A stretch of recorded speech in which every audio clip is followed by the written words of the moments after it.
following is a presentation of MRE UNO, Division 1.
And welcome to the continuation of Jackpot June here for T4 of the 2025 MRE UNO tournament. Today we're in the Spades region as we get set for what should be a terrific matchup, a 6 versus 14 seed as Charles Sandfer takes on Bryan. This has been a round of upsets here in these last couple of days, starting back during the beginning of the weekend on Saturday. Is continued here into the beginning of the week, and we'll see if it continues here, or can the established veterans, the ones with the impressive resumes, can they finally start breaking in here in preparation for the straight 16. Taking a look here at the matchup coming into this one, there you see the records: 4-2 for Bryan, 4-3 for Charles, able to win that best of 7 back during the round of 64 to advance. Massive difference between their careers in the round of 32, as Charles with impressive 7-3, a 1-6 here for Bryan, looking to get his second win in the round of 32.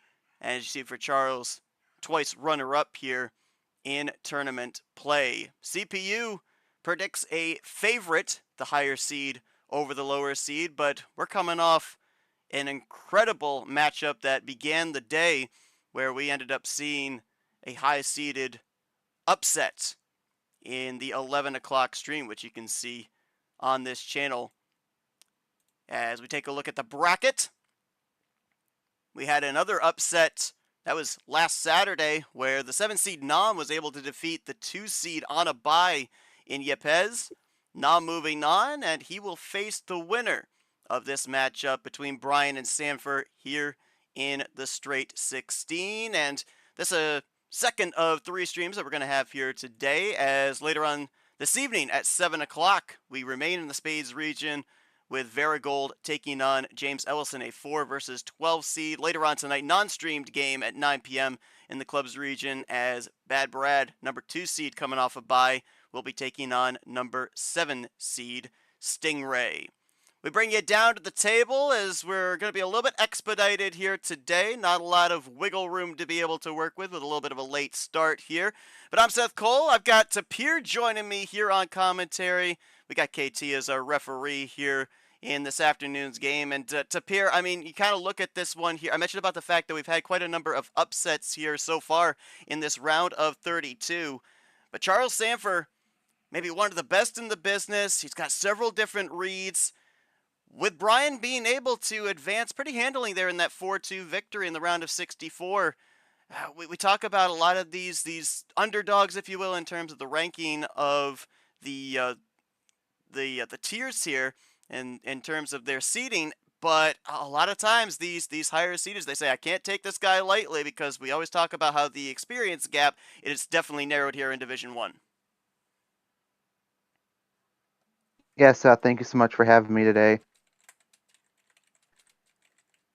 I really think we're going to have a good one on our hands tonight. You see Mr. Charles Sandfer there, he really has a lot of different reads and different styles he's got like 100 different plays that he can use. And doggone it if he's not going to try and pull one over on Bryan tonight or today. Bryan is going to have to try and get that win. I think he's going to be trying hard. He's been waiting and waiting for a breakout season, breakout run. But for Sandfer, it's going to be trying to get that win just as quick and easy as you can. It's only a best of 7 here. So I think we're going to have a really good one today. And here's pushing for one more card on that blackjack table. We're going to see which one busts out. So I think it's going to be a good one. So we do not have Bryan in voice chat, so his question is going to have to be typed out. As I ask him his question, we'll talk with Mr. Charles Sandfer. And Charles, I mean, obviously coming into this one, you've got momentum. You ended up having to go into a grizzled battle there to be able to advance, getting the better of that best of 7 against Austin Rogers. And I guess that kind of is a testament to what we've been talking about here, especially in Jackpot June. Austin was an 11 seed and almost was able to take you to the ultimate limit. You were able to come out on top. With that being said, what you were able to see there being a higher seed in that matchup, what is the approach here for you as a seasoned veteran coming into a matchup with a 14 seed? Well, I mean, kind of in a good spot here because getting a higher seed that is someone that's got a lot of film on them. There's stuff that we know about Bryan because he's been here since the beginning. One of the OGs. And the thing is that I have to keep in mind what he can do because if I was in commentary on this one, I'd be bringing up countless times how Bryan is good for 2 wins every single season. He was 2-5 in 2023. He was 2-5 in 2024. He's still looking for that second one here. I have to make sure that I can do what I need to do to make sure that he has to wait till T5 to get that second win for 2025. And Bryan just replied in that he relied on luck. There was no talent used that day. So, we talk about the luck factor. It comes into play as well, and a lot of the luck factor, I think, has kind of been what has led to these upsets that we've had here, specifically in this round of 32. We've had a couple of them obviously back as well in the round of 64, but it's been more prevalent here, I think, in this second round of Jackpot June.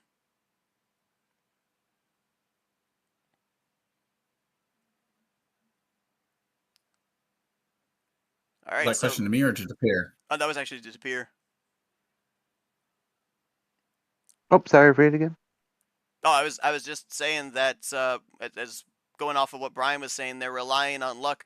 We have seen the luck of the draw sometimes be the tipping factor. We always talk about this new bot meta and everything. That has been a difference maker, maybe more prevalent here in this round of 32. We saw it a little bit in the round of 64, but here in this round of 32, with a lot of the upsets we've had, I mean, so far, 2 of our number 1 seeds are gone. We do have one that has moved on, and we're still determining one of our number 1 seeds, their fate tomorrow night. But we've definitely seen a little bit of the luck based on what the bot distributes out as to a number of these upsets we've seen here in this second round. Yeah, my apologies. Yeah, I talk a lot about the law of averages, right? And it's very cool. It's been mostly relying on luck, but you have to wonder when is that pendulum going to swing back into Mr. Charles Sandfer's favor? And obviously, he has those skills to account for whatever luck deficit he may be up against. So I think if he's got the luck and the skill in his favor, this could be a really quick and simple matchup here. Obviously, we have 7 games. Anything can happen in those 7 games. The bot's going to do what the bot's going to do. This is Uno after all. So we're going to see. I think it's going to be a really good match, like I said, and I'm eager to get it started here. So best of luck, players. Here we go. Let's indeed get it started here. Best of 7. Charles, by benefit of being the higher seed, will have the first 2 home games, and he's got the call here for game 1. Charles, what are we kicking this series off with? Well, upon looking to see what Bryan usually likes to go with, we're going to go for 11. All right, so going to lower high tier or higher mid tier, whatever you want to call it here, with double ones. For those that have never tuned into this type of a thing, this is a best of 7. They do have 1 power play available on each side, which in essence skips somebody else's turn. So triple 1, there you go, yeah. double one to start off with, and then a third one there to kick things off here with the green one aria. As we'll run in green, and then of course as well, we mentioned that Charles gets the first two homestands. Next two homestands go to Bryan, and then it would go from Charles to Bryan to Charles for that final game 7 should we get there.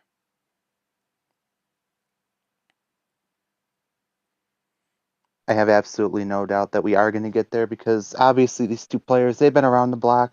They know what's up. So I don't think this is going to be a sweep. There's always that possibility, but I don't think it's going to happen. Someone's going to get one back, whether it be Charles Sandfer or Bryan, as we head into that Vapor 6. If only those first three those ones were sevens, 777 in this Jackpot June matchup here. I just don't know how you'd start with 77 cards. That might be a little time consuming. The only thing I can think of that we could go for here is if there's a light switch into a 6, then we've got ourselves a full house with 3 1s and 2 6s, but that's about the closest we'd be able to get in terms of a good looking thing, Jackpot June related. Ditto 7. Wait, what was Ditto that? 7. That was You guys have Ditto 7 off of a 7 card start. Oh, that's That true would be one too. thing. Yeah. Yep, could do that. But we are not. That's a green 3 now. Sandfer looking to continue. There's the light switch into yellow, and of course with 11 card start, you're kind of in that realm where it could go one of two ways, right? To pair, you could end up having all numbers with absolutely no ammo cards. You could have maybe like 2, 3, 4 ammo cards that really could help you have a plan A. Yep, 9, 10, 11's tricky because sometimes you have absolutely nothing, say for maybe 1 or 2 skips or reverses.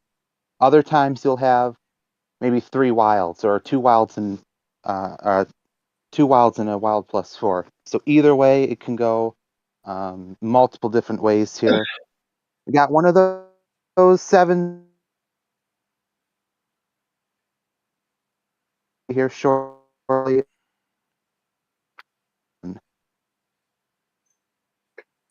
Little double play there from Bryan, and Charles going to answer back. Oh, I thought he was going to go for a double play of his own. It's going to be more than that. It's going to be a trips play as he'll cycle from yellow over to red with the double skip.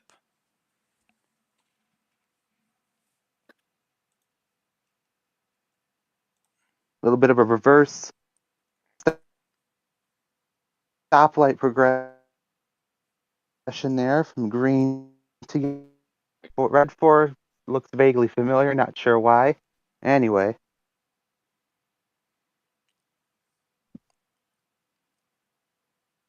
I do hear him cutting out a bit there. Oh, Charles Are we good goes now? to the so far, yep. Charles goes to the red That's not 0, good. Yeah, that's and not then a yellow. yeah, like this is, I don't know if this is a mistake by Bryan or if he has a yellow 0 and just mistyped trying to get the light switch off of 0, but we'll see, cuz I'm looking here. There's I don't know what he. Oh, Bryan's asking, did the bot die? It's because he played a yellow 8 on a red 0. It doesn't match. Yeah, like Well, either he has a red 8 or he ended on like maybe the yellow skip or something, thinking it was left open. I'm not sure. Oh, Yeah, you're all good there. okay. Well, plays the red 8. Yeah, he's trying to match So the trying to question match that is red here, there. was it just a mistype there with the red 8, or does he actually have that yellow 8? Because the last thing you want to do is give any indication of what's in your hand to the other side with a mistype. I'm fairly certain it would say something if he had it, and it didn't say anything. It didn't reply, so Ah, okay. KT yeah, saying it the didn't bot never register it. So he's registered. got that. So I mean, if Sandfer wants to use that information somehow, maybe it could come in clutch. But for right now, we're in that blue wild now.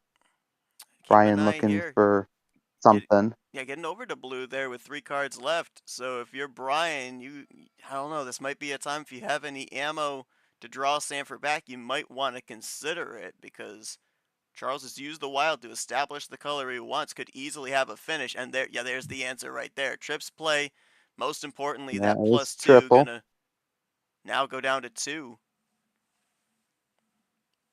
And that blue wild is going to open up Pandora's now, so everything's on the table. We don't quite know what anybody has, I guess, except for Bryan and that yellow Bryan 8, for but that's check. about it. Looking for check. Ooh, number efficiency gets it over to red. Is that what he wants to finish in is the question. Let's see what Charles does. Charles, of course, had those 2 freshies off the +2. Did it give him anything to draw Bryan back?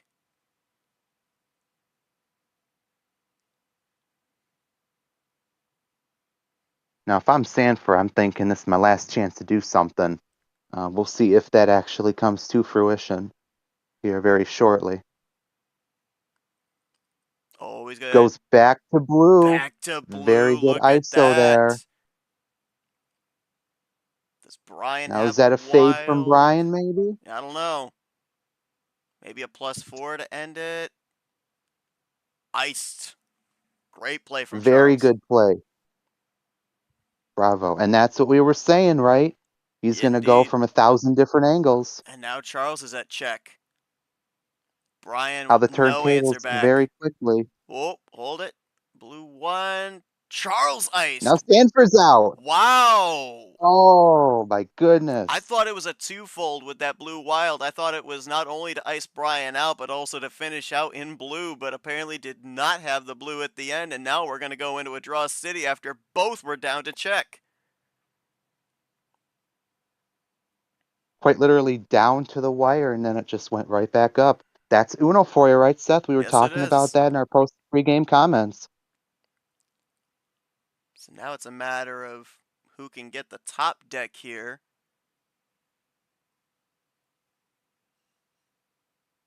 And even if you get the top deck, outside of maybe being able to change the color with a 1, we could still end up going into a draw city if the number efficiency is not there.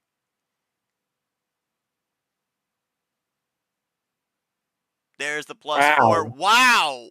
Wow! Whoa! Top deck draw. I'm assuming the +4 was a top deck. It would have to be because he was at check before Gotta and he would be. have used the +4 to close it out. Wow. Crazy good. Bryan said in that round of 64 series, he said he relied on luck a lot. He ended up getting luck there on that top decker, getting the +4 he needed to end it out with the trifecta, the skip into the green 7, and take yet another home victory. This has been a running trend for me, it seems, here. Outside of maybe one series that I've covered in the last 72 hours, there's always been the away team winning the first home game, it seems. And the trend continues here. Luck be a lady tonight for sure. I don't really have a question for Bryan on that because it was pretty self-explanatory with that top deck there. Charles, I mean, what was that last card you were trying to get to there when you went over to blue? I know obviously the blue was a defensive play to ice out, and you did have a blue, but what was the missing link in the chain there? What was that one mitigating card? So originally at 4, I had 2 wilds, the blue 5, and a green 9. That's basically, you can draw out what the Ah, conclusion is there. yeah. So I'm Yeah, for assuming sure. would have probably wanted to utilize those 2 wilds to get to the blue and the green, but then you kind of were put in a position where you had to use one defensively there when he was down at check. Well, that, and by that point, by the time of that, I'd already also been given the 2 cards, so maybe if I had done it green to blue, but then I don't even think I think he wins it anyway back there, so it is what it is. And KT going back, and he's right. That red 4 that got Bryan down to check, that changed the aspect of the game for sure. And Bryan gonna take a 1-0 advantage here on the road. That will now bring us into the second game. Charles is going to try and utilize this second homestand to draw the series back even 1-1. And Charles, you've got everything on the table. What are we going here in game two? Let's try a couple up. 13, OG send. Oh boy. All right. So 13 card start. Lucky, unlucky, don't know.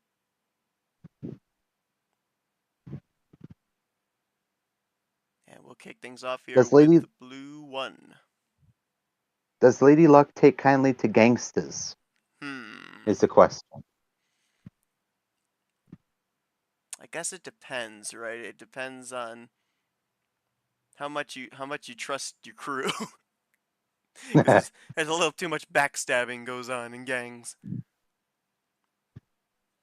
Or Yeah, the maybe you crazy can just be Robert De Niro and have a mob casino. Yeah, right. the crazy thing about that, Peter Onjak was eliminated. He was the one guy I would say that really had it. He really had the game, and then the power play misplay. That was crazy back in round one. But yeah, so far I'll kind of interlude my way for Bryan here. It's been this kind of series, man, where sometimes you need a top decker, and Bryan, oh boy, he might be loading up here.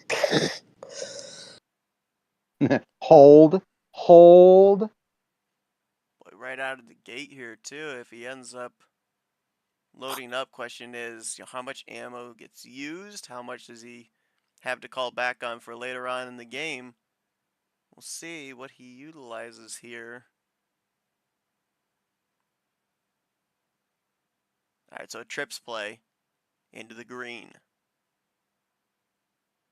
And Seth, so you got to think, right? On a 13 start, there's a chance he's got a +2 there. What would you say as a player, if you're Sandfer in this situation, maybe you want to retain a +4 to see if you can send him back 4? Give me your thoughts on that. Yeah, I think that's something that you definitely would consider. You know, in the case there as well, as you mentioned the +2, we ended up having the situation in Lara versus KT that kicked off our streams here today at 11, where, an opportunity arose for KT to play very early on a +2, and we were kind of wondering why would you do it that early? But when you looked at the hand he had, it was just numbers, and so realizing you're kind of playing from behind, you have to use that ammunition in the early going. So that could be a case there. If you're Bryan, if you do have that +2, and obviously for Sandfer, yeah, I think you're keeping an eye. You're counting cards. You're looking to see how close does Bryan get towards the end, and then you pull the trigger. Absolutely. And that's one thing with this new bot, right? It's got that table button with whereas with the old Uno bot, you'd have to do that publicly. Now you can still do it publicly here, but most of the time people use it privately because they just don't want to reveal that information. And I've known many a player that on the old bot, they would count cards and they would remember how many cards the opponent had, and they knew exactly when to pull the trigger, and that made them great Uno players as we go to an undercut yellow 6.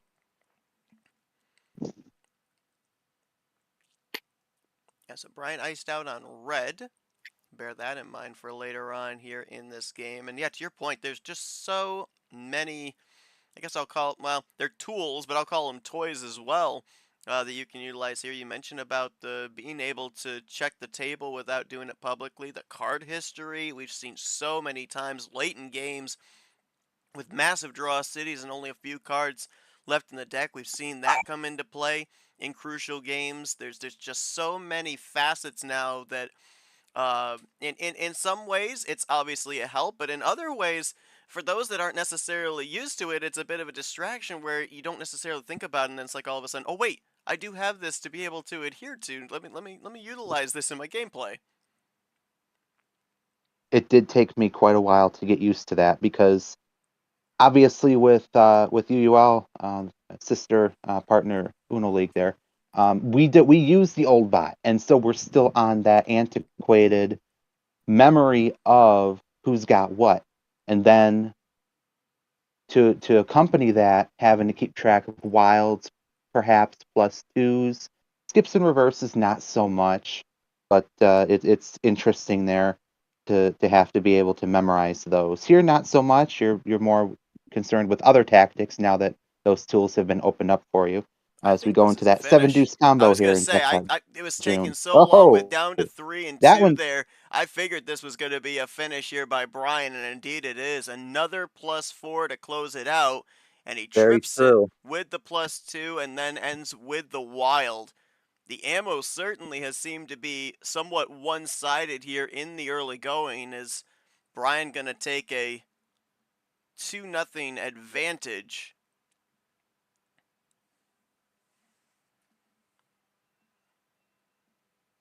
And I believe Take a that's quick going to be. restroom break. Yeah, we'll let him take a restroom break here as I'll Yep. ask Charles. Is it what it's looking like here, Charles? Kind of one-sided in terms of ammunition there. I mean, a 13-card start. We didn't really see you fire anything at him as we started getting further down, or were you holding on to it for a chain of your own? Because it was really close down there with you at 3 and him at 2. Actually, he was at 3. I was at 2. The Oh, right. final 2 were a green reverse and a green 6.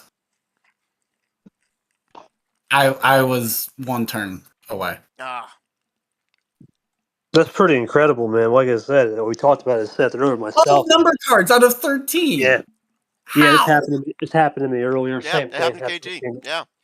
Yeah, that's Yeah, crazy. there's nothing you can do. I mean, all you can really do is just pray that he has nothing on the other side, and he did. I mentioned I had green 6. Look back through. Just a kind of casual note of how many 6s I had in my hand and Yeah, what it's the colors poker, were. man. It's poker. Yeah, yeah. I mean, If you look back through, the only thing I'll give Yeah, him would you have credit for, quads there or something, right? the only thing I'll give him credit for when we take this restroom break is he did fade that green very well because he did use those blue green skips. But you look at the action cards he had. Vapor brought this up when I remember him commenting. The guy had 6 action cards, basically five actual action cards, and then he had that 6th kind of subliminal action card. The fact that he was able to fade green really well, you can't stop that 6 to basically 1. It ain't gonna happen. So the fact you got it to 2 is pretty impressive. Not gonna lie. I mean, I don't think I drew at any point in there. So that was plan A type gameplay all the way. Yeah, and going back to. And I mean, let's. Oh no, Yeah, go ahead, go for it. Yep. No, but it was just that blue skip that Bryan had. I think looking back, that was the only blue he had. And sometimes when you're playing Uno, it just so happens to work out that you don't touch blue for the entire rest of the game. Other times, you're stuck in blue and you've got this massive dump of ammo on another color, and your opponent's just not letting you get to it. So this is one of those blue skip games was where my we only talk blue. about. Yeah. Well, yeah, but you had the blue 6, and then he had the blue skip, but then he didn't touch blue the rest of the game, and Well, that's I'm saying I that think neither how one we of us got to needed that blue the punish. rest of the game because there was only 2 blues dealt. I had a blue 6, he had a blue skip. That was it for blues. Oh, was it? Yeah. Okay, so that again, that's Uno, right? You just didn't have much, and you could run it clean.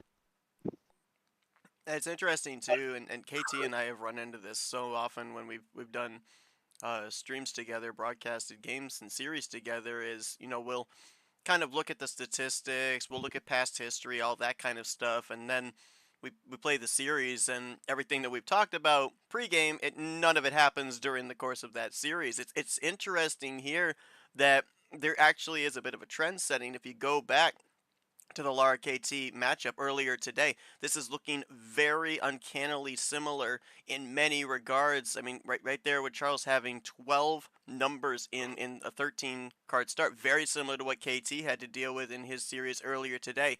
Obviously, the 2 on the road victories here in the early going for Bryan, and then I look as well. I thought we spent a lot longer in the draw city back in that first game. No, apparently we didn't, because we've had 2 games here, and so far there's only been 7 total cards self-drawn between the 2 of them here. As Charles said, even though he had all those numbers, it was pretty much plan A here in this game, and the ammo cards have allowed Bryan to be able to have plan A as well. So it's interesting that it's in 2 entirely different series, but in looking at what just transpired a few hours ago to right now, I'm seeing an awful lot of deja vu. And Bryan saying luck is just on my side right now is all I can say, and he'll hope that luck is on his side continuing here as he's going to get the call on his first homestand here in game 3. Looking to go up 3-0 on Charles, who's looking to get one back and draw it to a 2-1 advantage.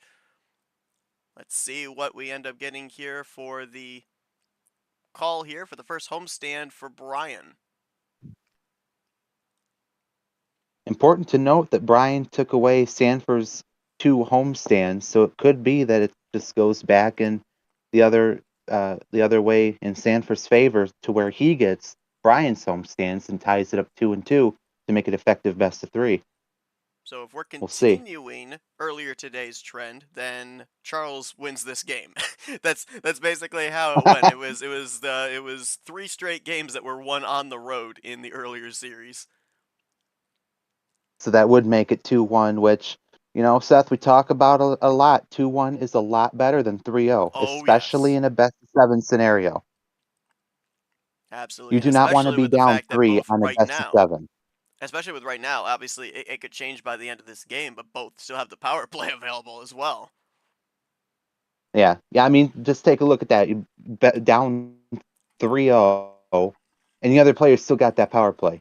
Like, you may as well just be cooked, unless you can get that reverse sweep in. But we've seen it. Again, this is Uno. Nothing is impossible, but it's just very improbable. As we go to that switch to green here from Charles, green 3. Start of 7, so a lot of the Green. ammunition that we saw Bryan call upon in those first 2 games may not be there.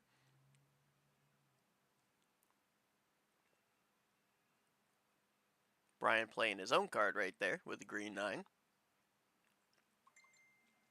Shot card! Ah! There you go. Get that hype going.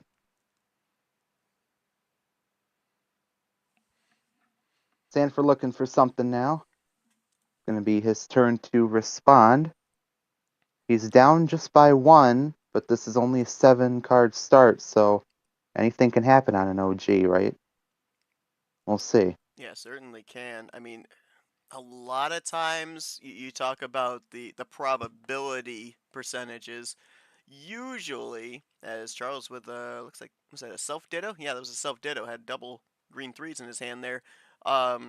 Normally we don't see when we get down to the usual with a high card start of the 4 through 6 range of cards left in the hand, the potential finish being available. You normally don't see that here with a 7-card start. Usually you get down normally to 2, maybe even check before we end up seeing somebody have a finish. As double play there from Bryan, maybe an important play there because that gets him the quantity possession back.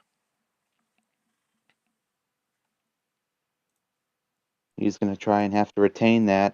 Down to 2 there. It's going to be half as much. Hold that up. That's a +4 into the blue. There's that Nick blue 9 there. And that's going to be now Sandfer at 2, I believe. Yep. And Bryan up to 6. It was the +4s in the first 2 games that helped Bryan be able to get the 2-0 advantage. Charles iced out on blue, however. Interesting. Wanted to get rid And of that's that fine. blue 9, but now iced out on said color. Yeah. I mean, I don't hate that play, right? Because that's just buying time at that point. Like, you're just trying to get back into draw city, fill up your hand more, and let's see, he wouldn't have another +4. He could just finish there. So he wouldn't have, I don't think, +4. It's going to be Bryan going to the yellow 2 now with bow tie. Charles still out, so it might be a 2-color game for him. It looks like it. And going into that draw city was big for Charles in the fact that not only the +4 draws Bryan back, but then Bryan's not able to evaporate some of his cards there as well. It kind of keeps that advantage in Charles' corner. Now Bryan trying to whittle away there with a double play. The skip into the yellow 1. Charles going to answer back with a double of his own. That's going to tie it up there, 3-3. Bryan with the possession arrow, 0 sugar yellow. I just want to point out here, Charles did a double play in yellow. He drew on yellow earlier there, so he was keeping some yellow in reserve. It's a little fade play there from Charles. And that's a top tier D1 tactic, right? You got to remember in D1, you can't really underestimate anybody. This kind of play could come from any corner. You got to have your head on a swivel. Going to be a yellow 7 now from Bryan there. Yeah, KT put that OP fade to the test here in the series earlier. He left Vapor and me basically just saying, oh, he's iced out of this color. Maybe. We didn't know. We couldn't read him.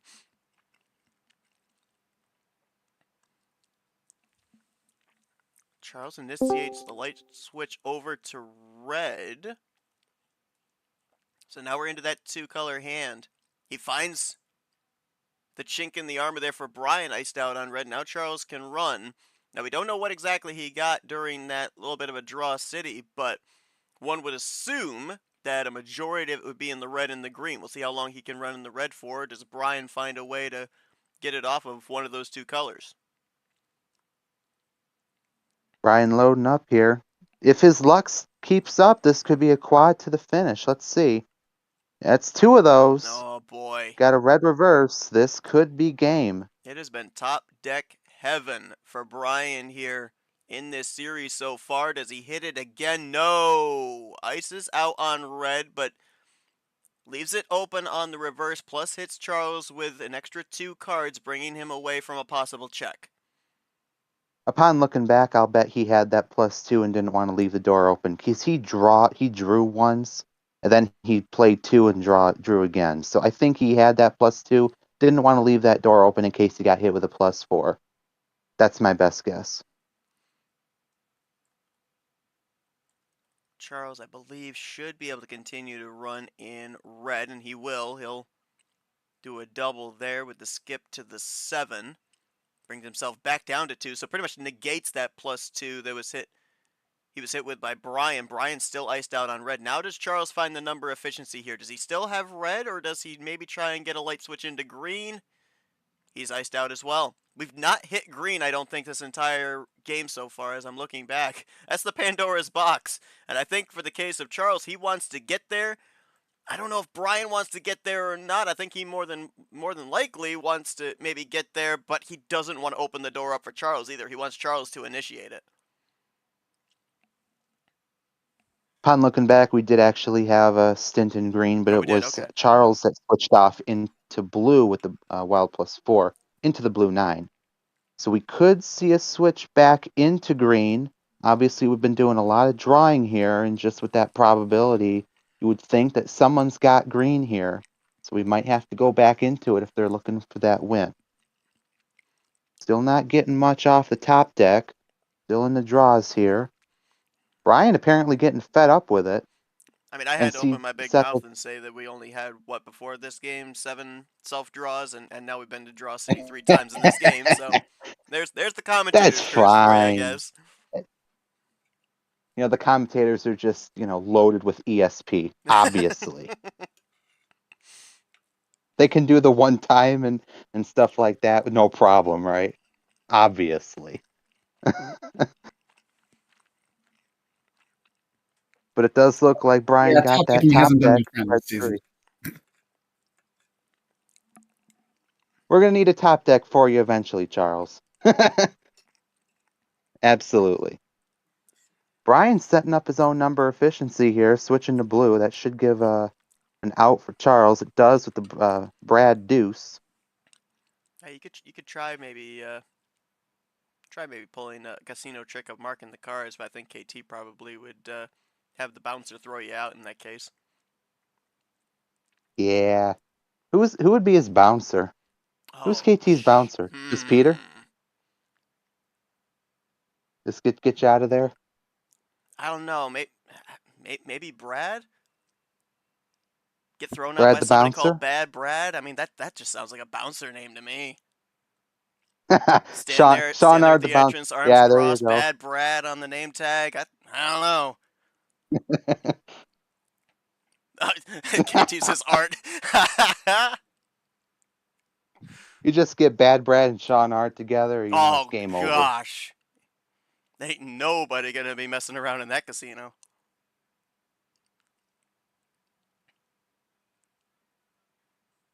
You'll be allowed to touch the cards, you just can't mark them there. That's right. Well, we spoke of Peter Onjak. The game's won here, and we're going to be drawing on it now. Double draw, so it looks like potential draw city. We're back in that top deck region. There you go, yellow 1. All right, so now I think we've Going to be the opened break it for up a bit Sandfer, I'd here hope. now.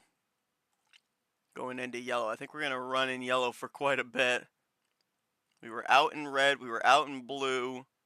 I don't know how much we drew back in green, but I feel like yellow right now, kind of looking back, it's been a while since we've been in yellow. I think we've probably accumulated quite a bit of that color at this point. And let's be honest, right? If you're Sandfer in this situation and Bryan switches to green, it's now a race against the clock. You want to get out of that green as fast as you can. Because you got 6, he's got 3. Like anything can happen there. He could have a run in green, for all we know. So it's going to be on Sandfer to try and get out of that. It's going to be an ISO play to boot. Right now it's going to be yellow 1. We're going to be trying to get into that green yet. And I think we're into that point here as well, where this little bit of extra time, I think Charles is looking at that card history. Oh, never mind. Ooh. Considering his hello choices there. with the All right, power then. play, with 6 left, is this a 6-bagger to close it out? Let's see. Power play, if he's short 1, that's the link he would need for your 6-card chain. I mean, you said it, Tapir. You're okay going into a game 4 at 2-1, being the 1. You don't want to be the 0 in a 3-0, and so this power play could be very important. Absolutely. That is going to be his only power play, but I'm sure he's going to make good use of it right now. Split ammo is a possibility right now. He could just have multiple numbers here or 2 numbers trying to get out of it. Interesting. So he's going to use that power play to set up a color number efficiency. So green 8. No finish, but he brings it over to green. Now what does Bryan do? Bryan will run it in green. That might have been exactly what Charles needed. Might have been building up a finish in green. Which out just of the needed 8, Bryan not to so you play can an get to action that card. green. Or just a different number, right? Because then you can't get that green 8. True. Remember we talked about we haven't seen green in a long time. This could be just an ammo dump on green for Charles to finish, which would be great for his momentum, by the way. Let's see if this is going to be a forward cart finish here. No. Still no finish from Charles. That's surprising. All right, let's see here. Green 5 now, tied back up. Bryan with the possession arrow. Still running on green. Goes 1 up there with the green 6. Charles now looking for 2. Is this the finish? I mean, it feels like we just keep getting a little closer to the edge, a little closer to the edge. There's the finish. All right, there you go. Just needed to wheedle out those annoying greens, be able to get to the trifecta with the trips plus 2s to close it out. The power play pays off, and Charles will draw closer here in this series. Now make it a 2-1 advantage for Bryan. Charles, I mean, you know what? I'll be shocked. I'll be honest. I was shocked. The call there for the power play, and then not seeing a finish, and then not seeing a finish, and then not seeing a finish. Was it a matter of just hoping and praying that he stayed there in green? I mean, there's time earlier I could have power played and then made sure to be able to finish. Actually happened. Obviously, it happened in game 2 as well, where had I power played, I could have won the game. I just wanted to make sure I got that color swap in. That's that's basically what it was. Especially considering that since he gave me the 2+2s on the red +2, and then I drew a third, I'm like, I don't think he's going to have the +2s. It's just a matter of whether or not he had a +4.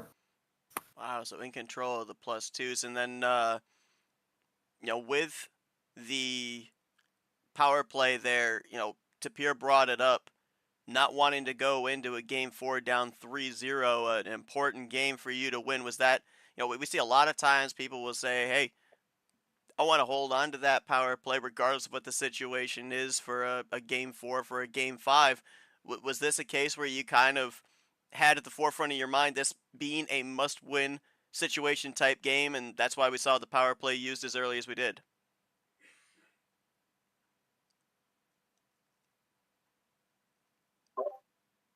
I mean, it was definitely probably a must-win game. Whether that was the reason for using the power play, I'm not gonna say it was. It was definitely on my mind about using it. I think more so it came down to the fact of knowing full well he was down at 3. He had denied me one chance at winning the game earlier without when I didn't use the power play. So just kind of came down to more of that because he's had some insane timing on some of the ammo cards that he's had and when to use them. And you saw there going on in the chat, 100 games for Bryan here in Division 1. So congratulations to him on that, as he's going to now have a 2-1 advantage over Charles going into Game 4. Into Game 4. Chicken parm sounds good right about now, I tell you what. Chicken and cheese. I just want to go ahead and point out, since I don't believe anybody did, with those +2s right there. If you take a look back before that power play, he could have went from the yellow +2 into the green +2s. He didn't really have to play that power play. He could have just went from the yellow 1 into the yellow +2 and then given Bryan 12 cards. But I'm wondering if he just didn't want to, only because he knew that he was close on the green and just didn't want to give Bryan 12 extra freshies. Yeah. And he did say there in his post-game comment that he knew that Bryan was getting a lot of well-timed ammo cards there. I'm wondering if that was just sitting in the back of his head there, and he just didn't want to take that chance. So in hindsight, that was a 200 IQ move, I think, on my end. So very well done on that power play usage. And you only get the one, it's only worth one. You can't take it with you. So if it gets you the win, you might as well use it. Absolutely agree. And here, this is going to be the 100th game for Bryan.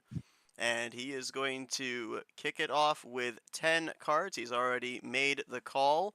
Looking to take a 3-1 advantage here on his second homestand. Charles looking to draw this series back even at 2. And we will kick things off with the blue 9.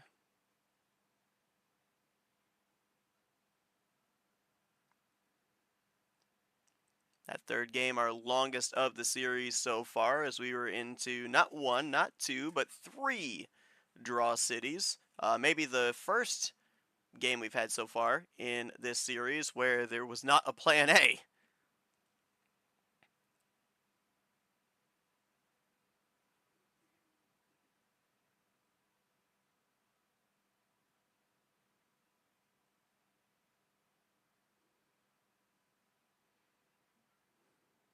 That's going to be a crazy ditto right off the bat Yeah. from Bryan here on the blue 9. Top Followed by a floor to the zero basement. sugar. Interesting. Very interesting there. Here comes Bryan now. And you did say top floor to the basement. Absolutely. Going up 3 here. And Sandfer runs dry. All right, so that kind of explains the zero sugar there from Charles out on the blue. And now Bryan will bail him out with the light switch into yellow. And Charles says, thank you, but I prefer red. Thanks, but no thanks. Oh, For once, look I at got. that. Olive branch denied. Puts Bryan into a draw in red. Now Charles going to try and run the number efficiency here. Force Bryan to continue to draw back. Bryan with a top deck, though.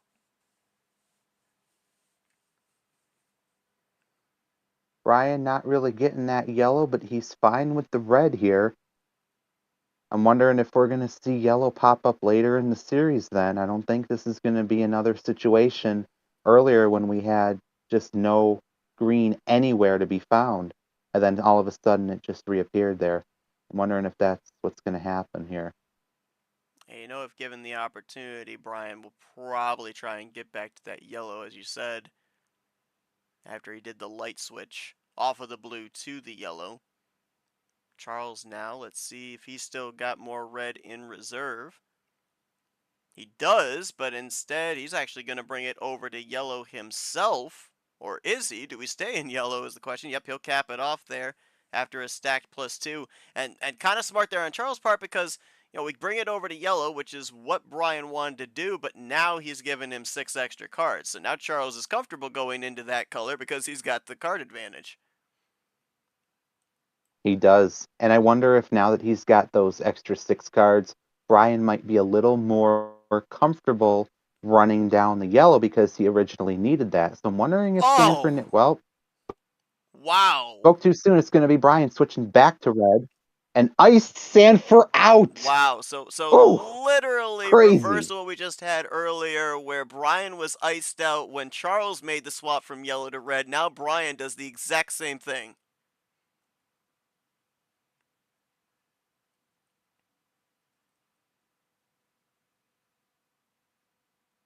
Now the question is, with those 6 extra cards, how much was given in red?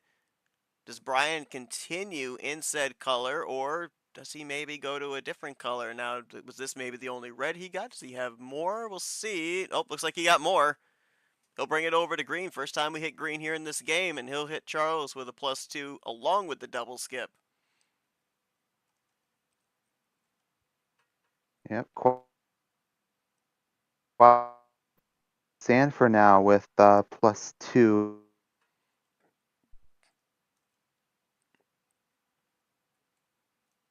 Gonna throw it back to Bryan. Bryan goes 1 down from the 7 to the 6. Let's see how long we stay in green. It said that was the only color we hadn't hit just yet. Double play there from Charles, so that, in a sense, kind of negates the +2 from earlier.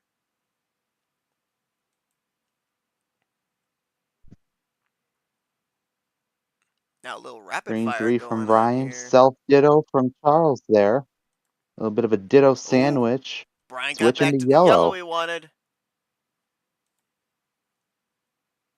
Charles will play with him in said color. Charles down to 2. Bryan at 5. And He yet the used quite a bit of interesting ammo thing there is, earlier. Does he have any more? yeah, the interesting thing it was Bryan that switched out of the yellow. Now he's back in it. So I don't know what these two players have, man. Charles at check. In yellow. Is that what he needs to close out is the question. What does Bryan do here? Does he have a 1 for a light switch? Does he run in yellow? Does he have maybe a +2 or a +4 to draw Charles back here? Or does he have a finish of his own? No finish, but he does have the +4.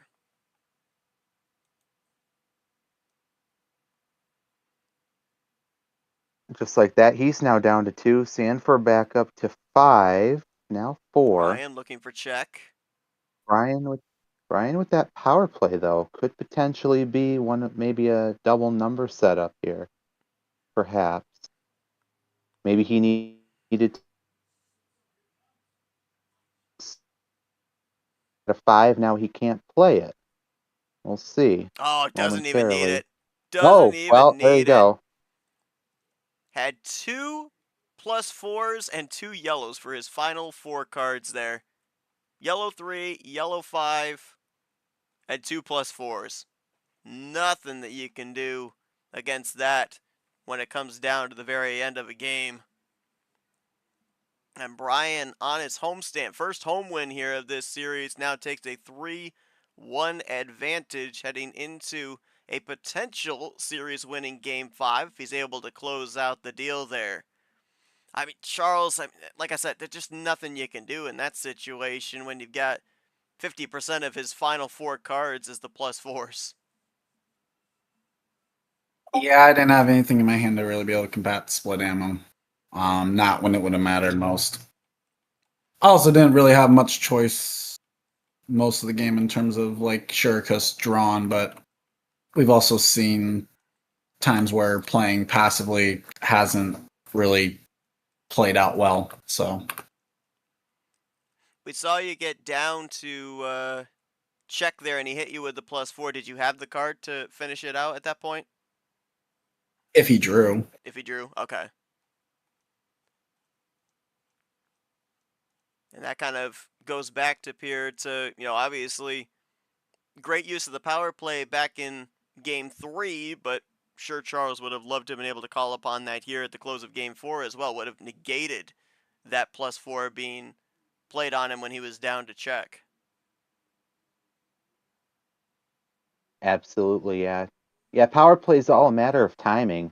But he did get the win on that power play last game there. It would have just been unfortunate if it was a situation where Bryan had still won and then Sandfer went and burned up his power play. So he did still get that win though. He went and again made it out of a 3-0 situation. And again, if we had kept that 3-0 trajectory, this would have been Bryan locking it up here and now. So Sandfer's still alive here. He's still able to run it down on game 5. We'll see what he does here. Yep, still alive. Power play, though, on the side of Bryan, as he could maybe utilize it here in this upcoming game 5. We'll have to wait and see. It really all depends on obviously what Charles has and what the ammo is going to be as far as the distribution. Charles must win game 5 coming up here for you on this homestand. What are we looking for? Well, I wasn't going to go with these because it seems like Bryan usually picks them anyway, but not getting many of the ammo cards, so we'll go for 6. Going for 6. All right, so already depleted Ooh. on ammunition, so going with the lower card start, feeling that the numbers game might be the strength for Charles to get back into this thing. I don't hate that selection, Nope. just hoping the ammo's juiced here for Bryan. So very, very strategic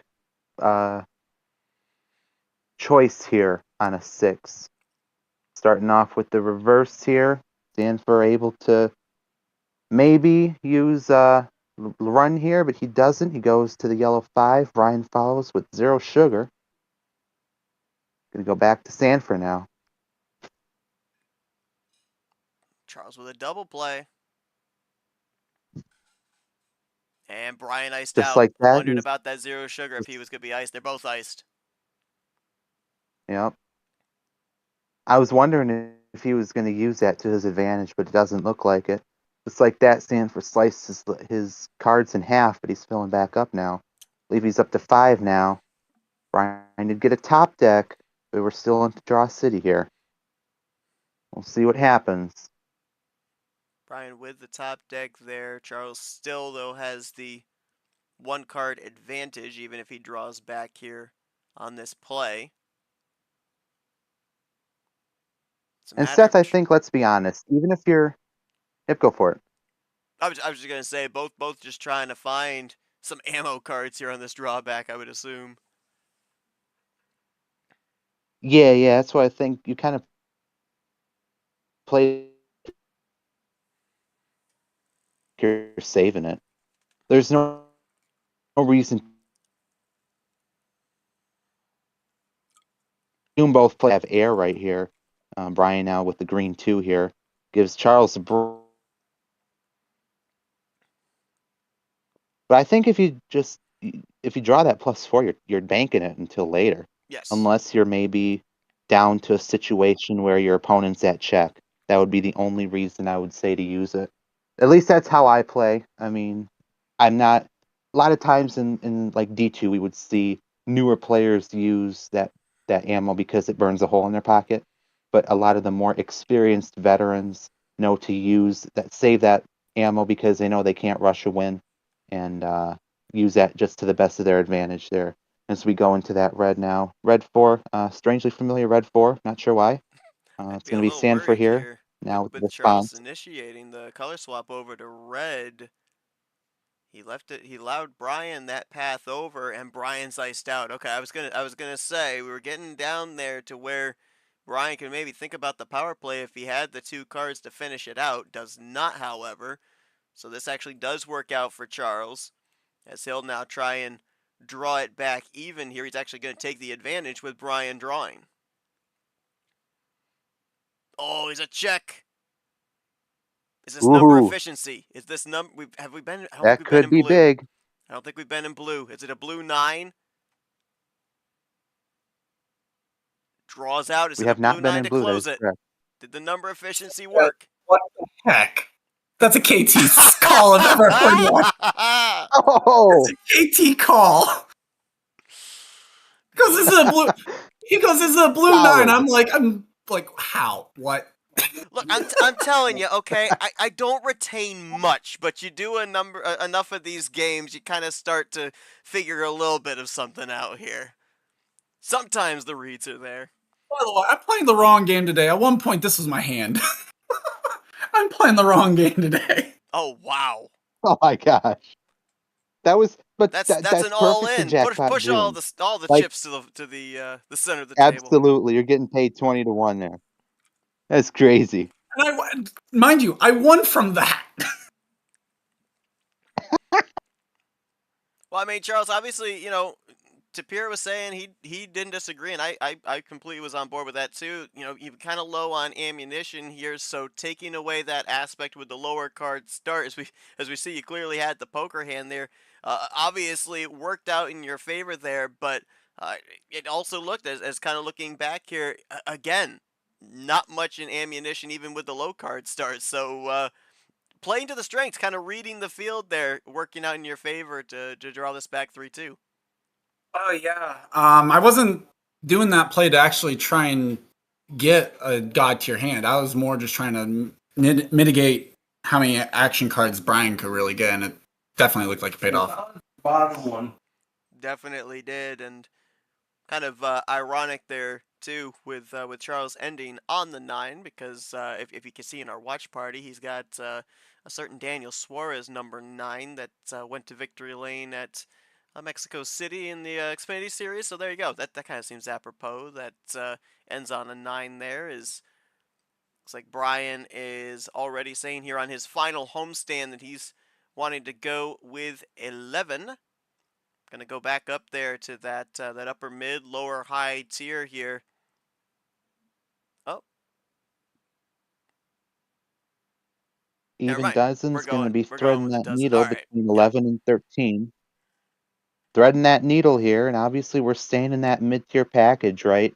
Don't want to get too crazy on the 14, 15. Don't want to get too crazy on the 5, 6, 7. So, little bit of just a feeler here, Bryan, with that one power play left. So he's just trying to give himself a little bit more room to wiggle here. Starting off with that green skip now.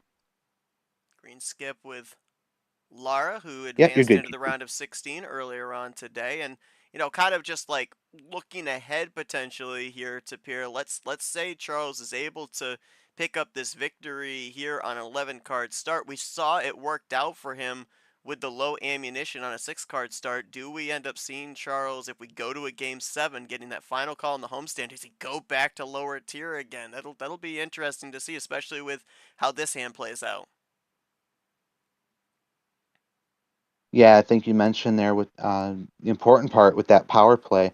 I think if Bryan, well, he'd have to save the power play, otherwise it's game over. Yeah, if he Yeah. saves the power play, I mean, I guess he could botch it. Like, we've seen a lot of players that botch the power play, then they lose the game. Sometimes we see that, but it's rare. So the general assumption here is that if he just saves it, then it's going to be a game 7 scenario. Bryan's going to have his power play. Sandfer's still out, but Sandfer's going to have that final call. And I wonder if you are correct. Maybe we'll see Not so much a 5 or 6, but maybe we'll see a 7 or an 8 show up. 7, 8, 9, perhaps. I think he can still pick 7. Oh no, he cannot because he No. won on 7. Yep. So it'd be an 8 or 9 then. So probably an 8 or 9.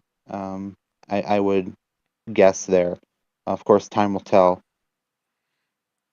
So Bryan's iced out on green. That takes away his homestand advantage, at least for the moment, but he answers back. Never mind about that. Stacked +2 into the yellow, and now Charles set back to 15.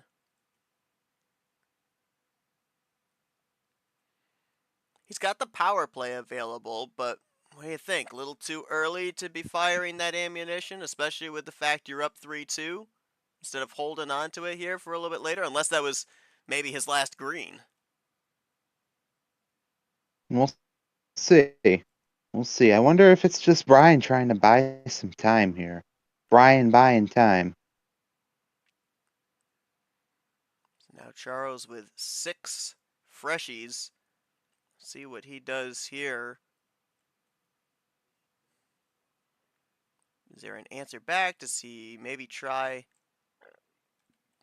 I mean, maybe gets. Let's see. Yeah, we had one of the green 4s played, but there's another green 4 out there. Does he get the green 4 maybe on that return and try and get it back to ice out Bryan once again? No, he'll go to the red 4 instead. There's each appear.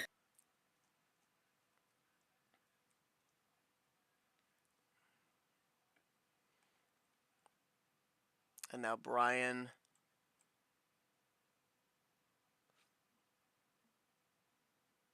gonna play the whoop. Oh my god. I don't know what that all means, but anyway. You can't reply to me 6 unless it does that. Oh.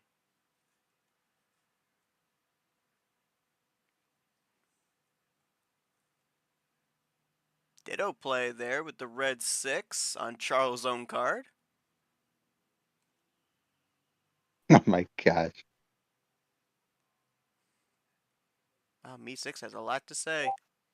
Why is he speaking like a knight? That's kind of a little concerning. I think AI. I apologize. I think some turnaround's fair play though. Oh, Charles, there's the answer back. The stack +2 of his own. Now bringing it over to blue, and just like that, Charles takes the card advantage.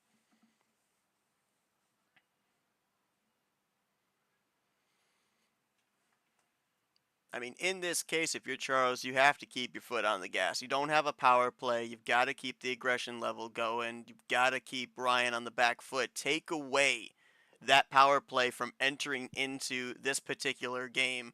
That way you're able to have that call in the final homestand, and you can kind of in a sense determine your own fate. Yes, the power play may still be there, but you're in essence able to maybe on the card count start take away the power play from even being a factor in game 7. Yeah, at least he'll be able to control his own destiny a little bit there. If Bryan's got that power play, maybe 5 would be off the table because it's just too. I don't know. I don't know if Sandfer would want to gamble on a 5 at Yeah, I that don't know point if either. Bryan's got that power play. That would be a little bit of a risk for him. But 12, 13, 14, 15, that kind of higher start, maybe even a full send on a 15, we'll see, but just to buy him a little bit more time.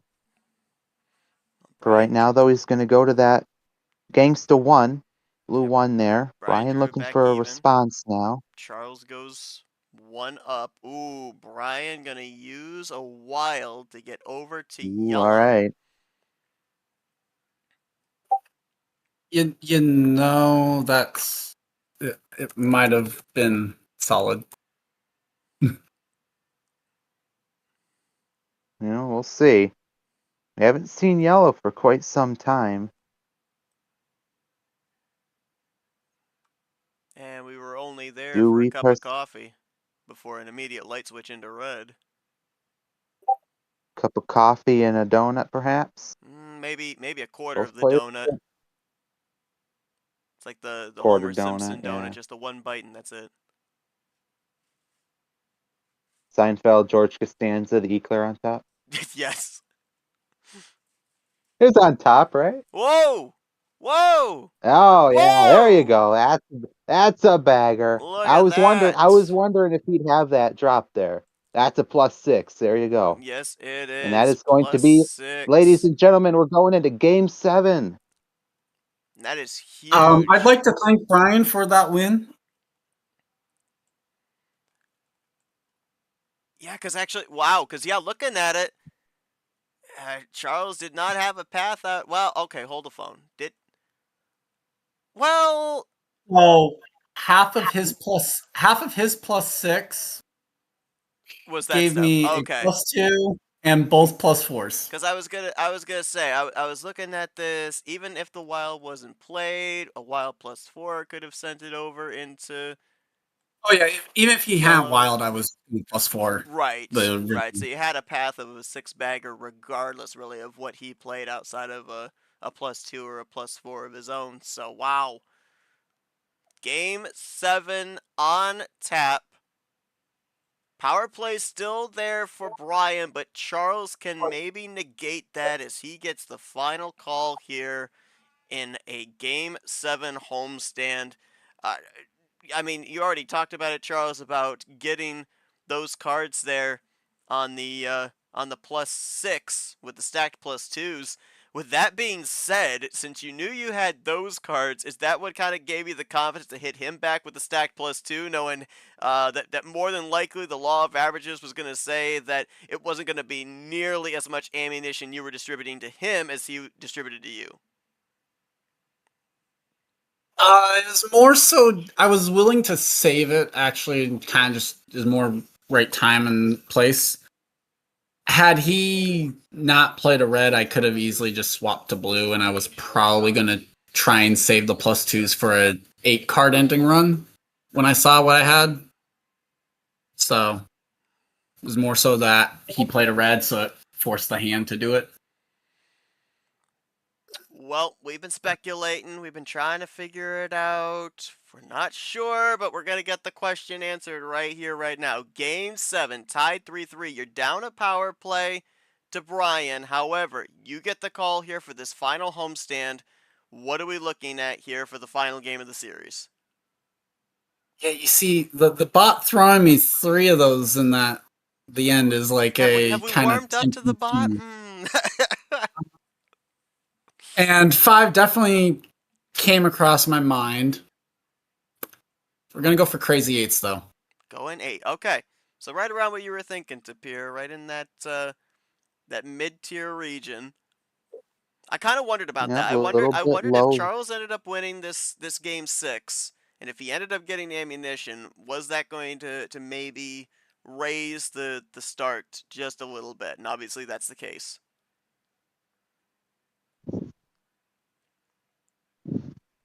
Crazy 8s here, starting off with the Pez 7 for Game 7. Quick double play into the Aria 1 from Charles here. Same mentality as Game 6. Foot on the gas, no brake here. Establish the advantage. Take away the potential power play there for Bryan. Kind of get him in a tizzy. It's working so far. There's an undercut. Red 1 now. Took away that blue advantage now. That blue meta from Bryan here. Bryan's perhaps looking for Skittles. He's got It's an going to answer. be a double play. Yep, double play there, so that kind of negates Charles' double play. Charles will have the 1 possession advantage here with the red 6, his own card. And Seth, I think we would both agree that in a situation with a 7 where your opponent's got that lie on that 1-card advantage. Absolutely. How about this? Initiating over to yellow does Bryan with the wild. Very, very telling here. Sandfer's cool with it for right now. 0 sugar. Remember, But Bryan's this got the is power play. slowly 4 getting cards. into the red zone. Yep. Oh, and there it is. There you There it go. is. He just needed This Charles to play a should be it. number. He did. Power play in. Bryan looking to close this out 4-3. Should have gone for the wild. Yeah, 4 cards Well. left. Let's see if he's got it. Charles, you had a wild left? Yeah. Yeah. Yeah. And I mean, you just have to take that gamble sometimes, right? Yep. That he doesn't have it, but yeah. And he had the 4 cards left. It might not have been that he had to wait a while to get to that finish. But he's down to 2 now. Still back on him. Potential to lock this up tight. Drains out the yellows and going to have the +4 Yeah, for the there you are. finisher there. Closes it out with the blue 4. This has been the round of upsets here in the Tilt 32. We had earlier on this weekend, we end up having here in the Spades region a 7 defeat a 2 seed. Now a 14 defeats a 6 seed. We're going to have Nam taking on Bryan in the straight 16 here. And the second upset of the day here on the streamed games is it's going to be Bryan moving on in a 14-6 seed underdog victory. And yeah, Charles, I mean, you mentioned it there. Oh, wow, you even had the wild +4 as well. I mean, I know hindsight's 20/20, but I mean, especially when you've got a low card start and not knowing what the animal is distributed, especially too when you've got a wild and a wild +4. You know, the assumption is that more than likely there's not a lot of ammunition on the other side there too. So you're thinking power play, even with 4 cards, more than likely isn't going to happen. You mentioned you considered the wild there, but I mean, it's tough to read, right, when it's the lower card starts like that? I mean, it is. I was trying to think about, like, okay, what could he have in yellow to get it down? And then plus what also went through my mind is, well, even if I do wild, does he have another wild to boot? Which would have really been because I was trying to make sure that when if I played the wild, it was not going to be a situation where I then get countered and still stuck. But, oh well. Knowing my luck also, Bryan, good for 2 wins a year, probably going to lose in Sweet 16 to Nam. Bryan going to move on to the straight 16. We'll take a look here at the bracket. Once again there, you see Nam moves on, defeating Yepes. Bryan will move on, defeating Charles here in this one. It'll be a 7 versus 14 battle in the straight 16 here in the Spades region. As we'll hear from Bryan here, his thoughts on the save there. Almost on the precipice of losing out here, getting forced into the game 7, and okay, oh, and a T3 rematch from 2024 coming up here with him and Nam as well. So we always talk about people playing each other for the first time, not necessarily having a playbook on the other. With 2 now that have faced off against each other in the past, just makes it a little bit more interesting here to peer in terms of, do you give them a different read? Do you try and do something different so that way they don't necessarily know what to expect? Yeah, absolutely. We've said it time and time again. You can't really discount anyone in D1 because most of these guys here have 50, 100, 200 different reads. Like, you know, we talk plays she had. Then obviously KT and then many other players, too many to count. But that's what you're going to have to do in a situation like that. You're going to A game. Both players are going to be putting out their game there with non-Bryan next time. So really excited for that one. But as for right now, congratulations, Bryan.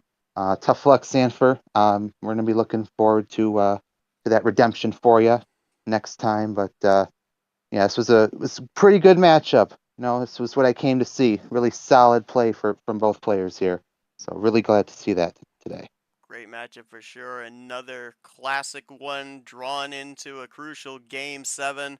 Bryan with the victory. See, Nam, he was keeping an eye on this one, eyeing his future opponents. This will be Luck Merchant versus Luck Merchant when those two face off in the straight 16. One more stream game coming up here today, and it'll be in the Spades region as well. Tonight at 7 p.m. Eastern, it's the 4 seed in Varigold taking on the 12 seed in James Ellison. Could we be in for 3 upsets here today on stream? And then we close out the night at 9 o'clock as Brad takes on Stingray in the club's region. But thank you all for tuning in to this one. Congratulations once again to Bryan as he moves on into the round of 16 here in the Spades region.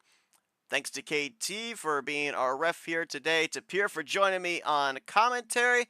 We'll see you guys later on tonight for our final stream here on a Monday here on the MRE UNO channel as we continue on Jackpot June in 2025.